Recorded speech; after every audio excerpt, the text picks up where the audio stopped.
Barcelona fans, the road ahead won't be easy. परीक्षा की वो घड़ी आ चुकी है and right now Barcelona is ready भाई। इट सीम्स लाइक हम लोग रेडी हैं। इसी समय के लिए हमने रैशफोर्ड की साइनिंग करी थी, इसी समय के लिए हमने रूनी बार्जी की साइनिंग करी थी, एंड मोस्ट इंपॉर्टेंटली भाई इसी समय के लिए हमने जोआन गार्सिया की साइनिंग करी थी।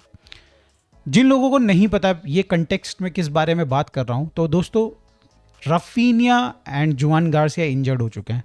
रफीनिया 3 हफ्तों के लिए बाहर हो चुके हैं, he is out for 3 weeks, and आपका जोआन गार्सिया आपके main goalkeeper he is out for 6 week. अगर आप बात करें दोनों को हुआ क्या है, तो भाई अगर रफीनिया की बात करें, रफीनिया के थाई में जो आपकी बाइसेप्स की मसल्स होती है उसमें कहीं ना कहीं पुल बताया जा रहा है, एंड इसी के चलते उनको 3 हफ्तों का रेस्ट डॉक्टर ने सजेस्ट किया है। मगर दोस्तों रफीनिया की जो इंजरी है it is not that much serious. वो बहुत ज़्यादा गेम्स भी कहीं ना कहीं मिस नहीं करने वाले हैं, सिर्फ 3 गेम मिस करेंगे वो। अभी रियल सोसिएदाद आपका PSG गेम, एंड देन जो भी ला लीगा का 5th को पड़ रहा है, हमारा 5 अक्टूबर को पड़ रहा है, उस वाला गेम मिस करने वाला है। बट दोस्तों things are different in case of Joan Garcia.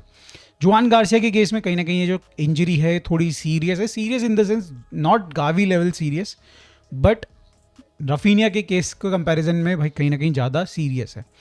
देखो जोआन गार्सिया के लेफ्ट नी में दोस्तों मेनिस्कस टेयर डिटेक्ट किया गया है। कल डॉक्टर्स ने भाई उनकी पूरे नी की जांच करी और उसमें उन्होंने फिर सजेस्ट किया कि जो प्रोसीजर आपने गावी के लिए देखा ना, ऑर्थोस्कोपी, मतलब मैं भी गलत में हूँ यहाँ पे, नाम मैंने गलत लिया हो, बट एग्जैक्टली वही सेम प्रोसीजर यहाँ पे आपका जोआन गार्सिया के साथ होना है। आज मे बी इनफैक्ट अभी तक हो भी चुका होगा, स्पेन टाइम में वो 11 AM पे होना था, एंड उसके चलते वो 6 हफ्तों के लिए बाहर होंगे। दैट मीन्स कि वो बहुत क्रूशल गेम्स मिस करने वाले हैं। सबसे बड़ा गेम PSG के अगेंस्ट यूसीएल का गेम वो मिस करेंगे, एंड देन भाई El Clasico against real Madrid जो हमारा 26 आपका अक्टूबर को है, वो मिस करने वाले हैं। तो भाई बहुत क्रूशल गेम्स यहाँ पे जोआन गार्सिया मिस कर रहे हैं। देखो रफीनिया के केस में हमारे पास अभी अगर आप राइट नाउ देखो तो लामिन यमाल इज बैक। तो एक चीज़ तो है कि भाई हमारे पास लामिन यमाल है, लेफ्ट साइड में रैशफोर्ड है, एंड होप सो भाई अब इनमें से किसी प्लेयर को इंजरी ना हो। बट अभी भी हमारे पास डेप्थ है, अभी हमारे पास टोनी फर्नांडिस है जो कि राइट में आपके लिए खेल सकता है, लेफ्ट में भी खेल सकता है विंग पे, एंड साथ में आपके पास रूनी बर्दागी है, एंड अगर आप भाई आपके पास मजबूरी हुई तो फरहान भी आपके लिए लेफ्ट विंग पे खेल सकता है। इसके सिवाय भी भाई आपके पास कुछ कुछ प्लेयर्स हैं, ड्रो है जो कि आपके लिए कैम खेल सकता है। तो आपको अटैक वाइज कोई भी डेप्थ का इशू है। अगर आप देखें भाई मिडफील्ड में पेड्री एंड अगर फ्रैंकी डियोंग की, तो उनके पास भी उनकी राइटफुल सब्स्टिट्यूट हैं। अगर हम बोलें भाई कसाडो है अवेलेबल, एंड देन बर्नाल भी है, तो अगर कुछ बाई चांस कुछ उल्टा सीधा होता तो भाई वहाँ पे भी हम कवर्ड हैं। सिमिलरली भाई डिफेंस जो हमारा है वहाँ पे भी हम अच्छे खासे कवर्ड है, because Balde is also back. Jofre Torrent, Martin, आप बात करें सेंटर बैक्स में भाई Christensen, Eric Garcia and then Kounde, ये सारे आपके पास बैकअप हैं ओरिजिनल प्लेयर्स के ऊपर। तो दोस्तों एक ऐसी पोजीशन जहां पे भाई जोआन गार्सिया, जहां पे ऑल्दो हमारे को पता भाई कि शेज़नी इज अ गुड गोलकीपर और उन्होंने पिछले सीजन में बहुत अच्छे से प्रूव किया है, बट भाई Joan Garcia is on another level भाई राइट नाउ। अगर आप भाई पूरे यूरोप में बड़ी टॉप लीग्स में उठा के देखें, बड़े अच्छे प्लेयर्स के साथ, गोलकीपर्स के साथ अगर आप कंपैरिजन करते हो, मैं एक्चुअली देखना चाह रहा था कि करेंटली अगर हम प्रीमियर लीग के बेस्ट गोलकीपर यानी कि राया की बात करें दोस्तों, तो उनके स्टैट्स क्या चल रहे हैं। अगर हम यहाँ पे स्पेन के जो पुराने बेस्ट गोलकीपर बताए जाते थे भाई थिबो कोर्टिवा, जो कि है मेरी नज़र में राइट नाउ ऑल्सो, उनके स्टैट क्या चल रहे हैं। एंड देन भाई PSG जिनके साथ हमारा मैच है, उनका जो गोलकीपर है आपका लुकस शेवेलियर, उसके क्या स्टैट चले। तो मैं कंपैरिजन कर रहा था, तो इस कंपैरिजन में भाई जोआन गार्सिया भाई जो टेबल है इसको टॉप करते हुए नजर आ रहे हैं।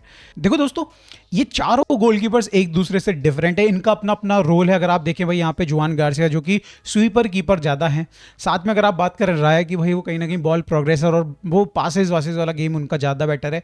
भाई यहाँ पे अगर थिबो कोर्तुआ की बात करें तो एकदम बिल्कुल जेन्युइन गोलकीपर, जो ओल्ड स्कूल गोलकीपर हैं वो बिल्कुल वैसे हैं। एंड देन भाई लुकस थोड़ा न्यू जो स्टाइल है उस तरीके के गोलकीपर है। तो ये चारों गोलकीपर डिफरेंट है, बट एक चीज़ इनके बीच में कॉमन जो होती है और वो हर किसी गोलकीपर के लिए होती है, वो स्टैट होता है यहाँ पे गोल्स प्रिवेंटेड। अगर आप इस स्टैट को अगर आप देखते हैं तो दोस्तों जोआन गार्सिया इसमें भाई हर किसी से 1 माइल की डिस्टेंस पे भाई खड़े हैं इस समय पे भाई। 2+ आपके गोल प्रिवेंटेड रेशियो या फिर आप स्टैट बोलो, ये होल्ड कर रहे हैं यहाँ पे भाई जोआन गार्सिया। और अगर आप भाई साथ में देखते हैं इनके, तो भाई थिबो कोर्तुआ एंड राया दोनों के दोनों 0.3 गोल्स प्रिवेंटेड स्टैट के साथ खड़े हैं। अब देखो इसमें दो तीन चीज़ें बताई जा सकती है कि भाई गोलकीपर के आगे अच्छे प्लेयर्स थे, सेंटर बैक्स थे, अच्छे भाई डिफेंडर्स थे, तो कहीं ना कहीं ऐसे कुछ चांसेस, उस तरीके के चांसेस सामने वाली टीम ओपोनेंट बना ही नहीं पाई जो कि गोल हो सकते थे। देखो दोस्तों, अगर आपको गोल्स प्रिवेंटेड वाला स्टैट जो है ना उसके बारे में पता नहीं, तो मैं आपको एक्सप्लेन करता हूँ कि एक ऐसा गोल जो कि भाई सिर्फ जुआन गार्सिया रोक सकता था या फिर सिर्फ थीबो कोर्तुआ रोक सकता था, मतलब अगर वो गोल कोई और कंपैरिजन में कोई और गोलकीपर होता तो वो खाता ही खाता, या फिर जुआन गार्सिया वहां नहीं होता तो खाता ही खाता। तो इस तरीके से बेसिकली एक गोल को कंसीडर किया जाता है कि भाई वो अनस्टॉपेबल गोल था और इस बंदे ने रोक लिया। तो प्रिवेंटेड गोल इस तरीके से आपके बेसिकली ऐड होते हैं। तो आप देख सकते हैं दोस्तों यहाँ पे भाई आपका जुआन गार्सिया 2.1 के साथ प्रिवेंटेड गोल्स की स्टैट पे है, 0.3 के साथ राया एंड आपके थीबो कोर्तुआ, एंड देन अगर आप देखें लूकस शेवेलर 0.8 माइनस में, दैट मीन्स कि वो कहीं ना कहीं सामने वाली टीम को हेल्प कर रहे हैं, तो मतलब उनका स्टैट ज़्यादा अच्छा है नहीं। तो ओवरऑल अगर आप भाई इन स्टैट के बेसिस पे अगर आप जज करें तो डेफिनेटली जुआन Garcia right now is doing wonderful job. क्या यहाँ पे भाई शेज़नी वो सेम आपको दे सकते हैं आउटपुट? I doubt. क्या यहाँ पे शेज़नी उसकी जो प्लेस है उसको भाई फुलफिल कर सकते हैं, उसकी जो जगह है उसकी कमी को मतलब महसूस नहीं होने देंगे, इस तरीके का कुछ आपको गेम दे सकते हैं? Yes, he can do it. जो हमारे आने वाले गेम्स हैं उसमें Real Madrid and PSG, these two games are the big games. इनके सिवाय आई थिंक एवरेज गेम है एंड डेफिनेटली यहाँ पे भाई शेज़नी अपना काम कर सकते हैं, कोई प्रॉब्लम वाली बात नहीं है। बट दोस्तों यहाँ पे शेज़नी से जिस तरीके से मैं कह रहा हूँ कि भाई एक लेवल ऊपर है आपका जुआन गार्सिया का गोल कीपिंग की एबिलिटी, तो नॉर्मल मैच में जहाँ पे मे बी हम लोग 1-0 से डाउन है तो आपको जुआन गार्सिया आपको 0-0 पे रखेगा, मतलब वो आपके लिए एक एक्स्ट्रा गोल सेव कर रहा है कंपैरिजन अगर आप करो शेज़नी से, ऐसा मेरा मानना है। ऐसा मैं मतलब देखो हर गेम में नहीं हो सकता, बट यस आपके लिए यहाँ पे जुआन गार्सिया एक एक्स्ट्रा गोल आपके लिए रोक रहा है जो कि आप ही को हेल्प करेगा, सो दैट कि भाई आपके पास वो गुशन रहे वो गोल की एंड आप वो गेम निकाल सको। तो यस भाई मेरे हिसाब से जुआन गार्सिया की कमी डेफिनेटली खलेगी, बट हम लोग उतनी बुरी कंडीशन में नहीं है जितना हमने लास्ट ईयर में हमने जितना सहा है। यस गाइस भाई उस टाइम पे भाई हमारी हालत बहुत ही ज़्यादा ख़राब थी। रफीना इंजर्ड हो जाता था तो लिटरली भाई हमें भाई ऑल्मो खिलाना पड़ जाता था, भाई गावी खिलाना पड़ जाता था, फरमीन खिलाना पड़ जाता था, फरहान नहीं खेल पाता था विंग्स पे। अगर आप बात करो लेवेंडोस्की भाई इंजर्ड है तो भाई हमारे पास प्लेयर्स नहीं थे उसको सब्स्टिट्यूट करने के लिए। लामिन यमाल चला गया तो भाई आपको पता है कि हमने उन गेम्स को जीता ही नहीं जिन मैचेस में भाई लामिन यमाल नहीं था। इस बार आपके पास सिचुएशन इज कंप्लीटली डिफरेंट भाई, आपके पास डेप्थ है, आप अच्छे क्वालिटी के सब्स्टिट्यूट्स लेके आ रहे हो, देख रहे हो भाई, आप देख रहे हो यहाँ पे कसाडो को सब इन करके भाई फ्रैंकी डियोंग आता है and he changes the game, भाई पूरा का पूरा डायनेमिक्स चेंज कर देता गेम का। तो yes Barcelona is in much better condition comparison wise अगर बात करें तो पिछले साल से। बट अगर जुआन गार्सिया होता इन दो मैचेस में तो मजा ही कुछ और होता दोस्तों। अब मूव ऑन करते हैं दोस्तों बार्सिलोना कैंप नू से रिलेटेड अपडेट की तरफ, जहां पे दोस्तों कैंप नू के बारे में ये बताया जा रहा है कि बार्सिलोना का जो रिटर्न है दैट कुड बी पॉसिबल जब हम लोग खेलने वाले होंगे जिरोना के साथ, जो कि आपका ऑब्वियसली 15 अक्टूबर के बाद होगा। आई थिंक 16 अक्टूबर को है या फिर 19 अक्टूबर का है if I am not wrong. मतलब मान के चलिए जो जिरोना वाला गेम है हमारा जस्ट आफ्टर इंटरनेशनल ब्रेक, उस गेम में हमारा रिटर्न बताया जा रहा है कैंप नू में। अब यहाँ पे दोस्तों अगर मैं आपको करंट स्टेट बताऊं कैंप नू का, तो राइट नाउ रिपोर्ट्स आ रही हैं कि भाई lateral stand is almost ready.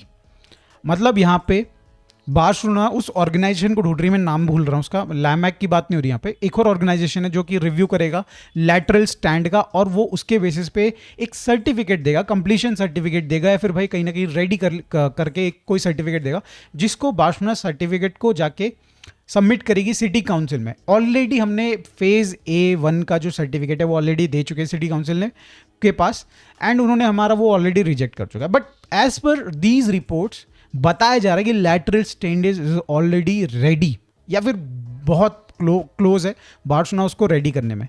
तो इसका मतलब क्या है? देखो अगर इसका मतलब मैं आपको क्लियर वर्ड्स में बताऊं तो भाई फेज़ 1 जब हमारा कंप्लीट होता है, यानी कि जो फर्स्ट फेज था वो कंप्लीट होता तो हमारा 27,000 की कैपेसिटी के साथ कैंप नू स्टार्ट होता।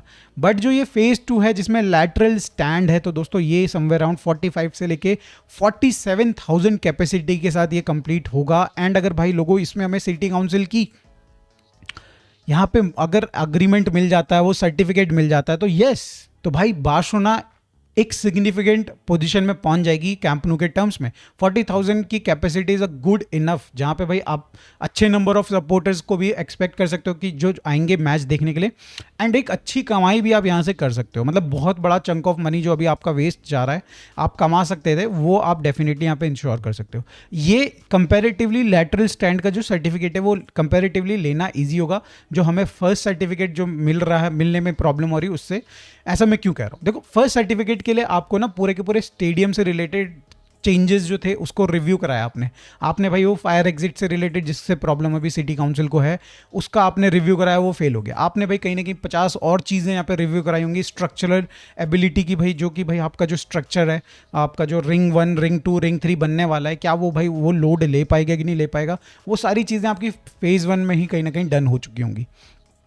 अब यहाँ पे जो सेकंड फेज वाला है, इसमें आपका लैटरल स्टैंड जहाँ पे लोग बैठेंगे, फैंस बैठेंगे, उसका रिव्यू होगा, उसका जो एग्जिट होंगे उनका रिव्यू होना चाहिए, ना कि भाई पूरे के पूरे स्टेडियम का। तो दोस्तों मेरे हिसाब से ये ईजियर होना चाहिए, और अगर बार्सिलोना इसको कंप्लीट कर देती है, विच आई डाउट यार, विच आई डाउट, मतलब बार्सिलोना की एंड भैया इस पर्टिकुलर मैनेजमेंट की तरफ से रिपोर्ट जो पब्लिश की जाती है ना मीडिया में, भाई ये सही नहीं लगती मुझे। मतलब बहुत ही अर्ली डेज में ये लोग पब्लिश कर देते हैं, एंड देन भाई बार्सिलोना फैंस और हम जैसे फैंस भाई बिल्कुल हर्ट होते हैं।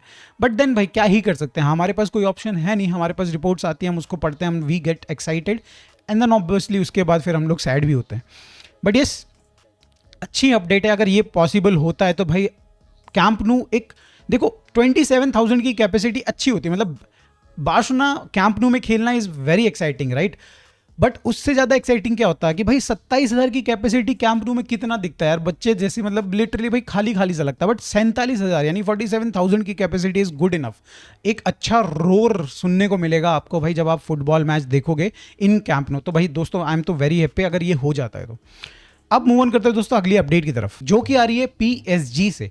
अब देखो बार्सा वर्सेस पीएसजी का मैच है 1 अक्टूबर को, और आपको पता है दोस्तों, आपको पता है कि भाई ये गेम बड़ा इजी नहीं होने वाला है।